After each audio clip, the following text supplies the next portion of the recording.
dikuasai oleh salah satu developer ya, namanya gue lupa apa. Jadi itu aja.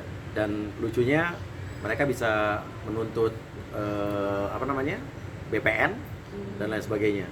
Jadi intinya saya bingung gitu, kenapa negara ini kita punya sertifikat bisa dikuasai oleh orang lain dan bisa double-double. Tapi janji saya adalah saya akan mengurus kasus tanah bapak saya di Bedahan Sawangan ini. Karena saya diduga terlibat, pasti ada oknum-oknum. Caranya gimana? Ya, iya, saya ada koordinasi dulu aja. Akan bikin LP mas. Kita lihat aja nanti. Ternyata Mas juga pernah juga ya mafia tanah juga, ternyata masih banyak juga. Iya, dan bapak saya waktu itu nggak cerita banyak, jadi dia baru cerita waktu berapa 3 tahun yang lalu gitu ya. Dan dia sempat ngurus sendiri tapi juga susah gitu kan.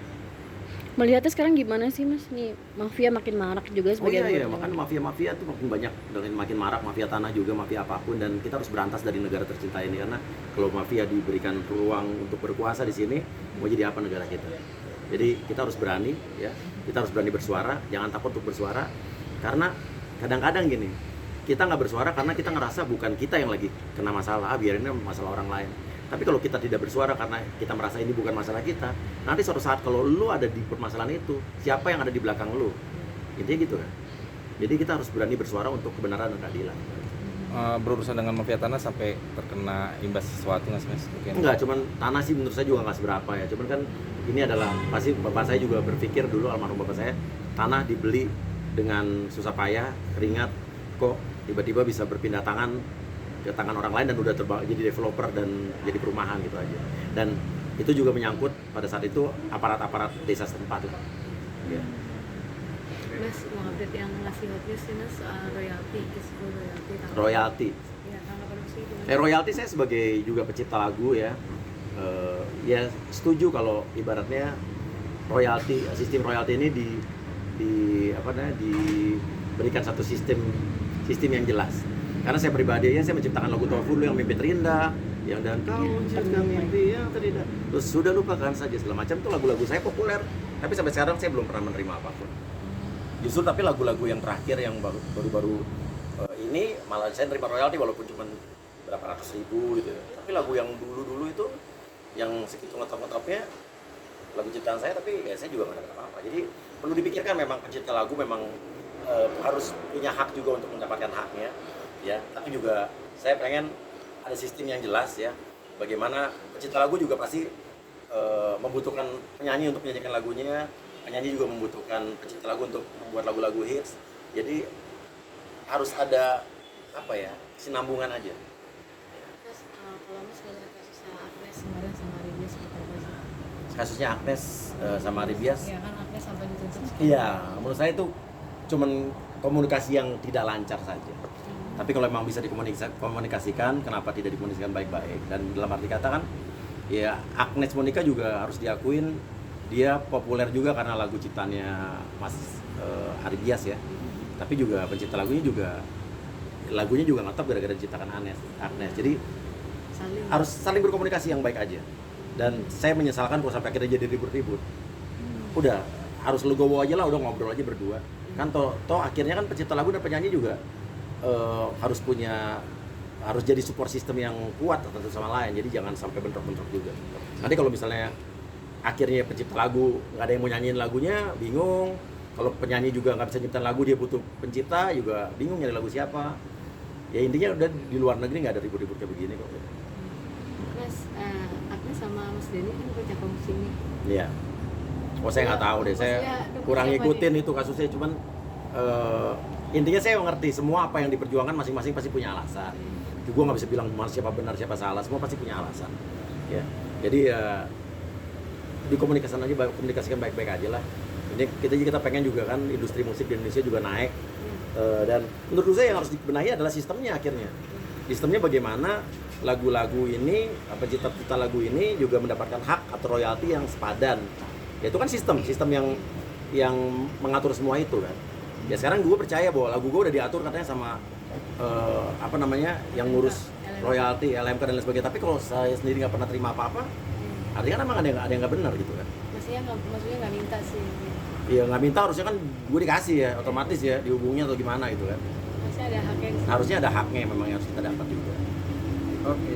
Maksudnya sedikit dong ngomenin sedikit fashionnya Agnes Monica kan dia lama di luar ngeliat dia kemarin datang ke Kemenkumham melihat tampilan Agnes ini sebenarnya tampilan yang saat ini Gue belum lihat ya, yang datang ke Kemenkumham belum lihat loh fotonya. yang pakai jas hitam aku lihat Kenapa maksudnya kenapa gue nggak terlihat? nggak apa-apa sih lebih fashionable aja Ya bagus lah, artis kan harus fashionable ya kan. iya iya tanggapan Mas Lia aja sih penampilan Agnes sekarang gimana gitu. Agnes keren, mendunia dan ya artis tetap aura artisnya ada. Oke. Terlihat lebih seperti apa ya? Mungkin lebih Mana sih? dewasa atau lebih cantik atau lebih Oh, cocok menjadi DPR. oh jadi Iya. Mas, ini, Mas. Ya, keren. Ada perbedaan nggak sih dari Agnes Mas? Menurut Mas? Ya sih elegan aja, elegan. Nah, elegan namun tetap stylish. Gue jadi stylish komentator. Iya. Oke, thank you. Aman ya? Mas, wajar, Ya. ya.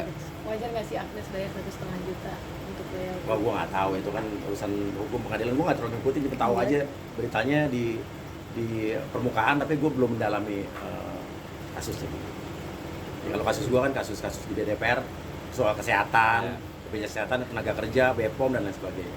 Tapi kenal Agnes kan? Kenal lah, Agnes kenal. Support buat Agnes. Ya, Agnes tetap semangat dan juga para pencipta lagu tetap semangat juga.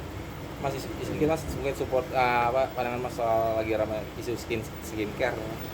Sekarang gini deh, skincare ini emang lagi kisruh banget. Dalam arti kata gini, gue tidak memihak siapapun. Walaupun ada tuduhan-tuduhan gue berpihak sama owner apa segala, gue nggak ada urusannya mau owner, mau siapa, mau sama reviewer. Tapi intinya adalah, gue pengen skincare di Indonesia ini sehat. Dalam arti kata, kalau ada produk-produk yang dia ingredientsnya tidak sesuai, melebih-lebihkan juga harus dibenahi. Apalagi kalau yang bahan berbahaya, merkuri harus diberantas. Iya. Tugasnya siapa? BPOM satu-satunya badan yang berwenang untuk melakukan pengawasan terhadap itu karena dia mengeluarkan izin edarnya. Iya. Kalau ada sampai orang yang mengetahui bahwa misalnya ini berbahaya, laporkan ke BPOM.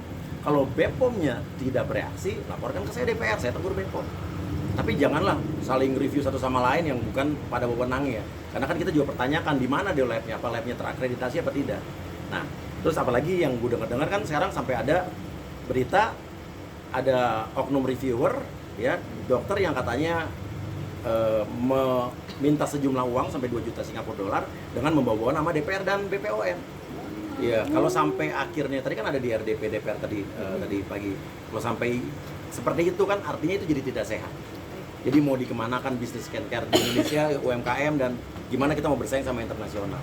Tapi kita jangan terlena sama kasus review-review dan pemerasan-pemerasan dalam skincare ini aja. Kita harus ingat bahwa saya paham banget bahwa pabrik-pabrik rumahan skincare yang tidak ber-BPOM, tidak berizin itu ada di mana-mana. Bukan hanya di daerah-daerah, di sekitar Jabodetabek ada tempatnya dan mereka masih menjual skincare yang tidak ber-BPOM dan dengan di produk rumahan itu, ya itu berbahaya pasti kan? Iya, itu dijual bebas di apa tuh namanya? E-commerce. Dan saya menantang untuk kepolisian dan atau BPOM untuk menindak ya produk-produk rumahan tanpa ber-BPOM yang beredar di e-commerce. Kita lihat nih, siapa yang berani menindak duluan, apakah BPOM, apakah polisi, apa bersama-sama. Saya coba tantang dalam waktu seminggu atau 2 minggu ini, ada nggak yang berani nangkep produk-produk berbahaya dan produk-produk yang dilakukan di rumah-rumah. Jadi jangan ngomong yang besar-besar aja, yang kecil-kecil juga banyak. Itu berbahaya, itu yang sesungguhnya harus juga kita berantas. Coba kita lihat siapa nih, polisi duluan, BPOM duluan atau bersama-sama. Jangan sampai gue udah ngomong nih, Komisi 9 gak ada tindakan apa-apa dari aparat. Kalau ini saking kisruhnya mereka malah saling melapor nih. Ya udah, hak mereka saling melapor. Tapi kan kita percaya bahwa polisi ini pasti tegak lurus. Polisi Republik Indonesia ini sangat presisi. Apalagi sudah ada dari pimpinan polisi yang bilang polisi akan menindaklanjuti segala laporan ya kalau emang dirasa itu benar tanpa perlu no viral no justice dulu. Dan kita percaya, kita kasih kesempatan pada polisi. Kalau laporan saling melapor silakan, tapi kita percaya yang jalan laporannya pasti yang buktinya jelas, memenuhi unsur. Nggak mungkin polisi berani aneh-aneh memasukkan yang tidak ada unsur jadi ada unsurnya atau sebaliknya. Kita percaya polisi itu pasti akan profesional. Yang bersalah pasti akan bersalah, yang tidak bersalah ya tidak akan bersalah. Kita percayakan sama polisi. Dan kalau sudah ada laporan dari polisian dan jalan kasusnya seperti apa, kita harus hargai itu. Jangan juga nanti kita ada yang ternyata di polisi jalan dibilang polisi nggak profesional, ada yang nggak jalan dibilang polisi nggak profesional.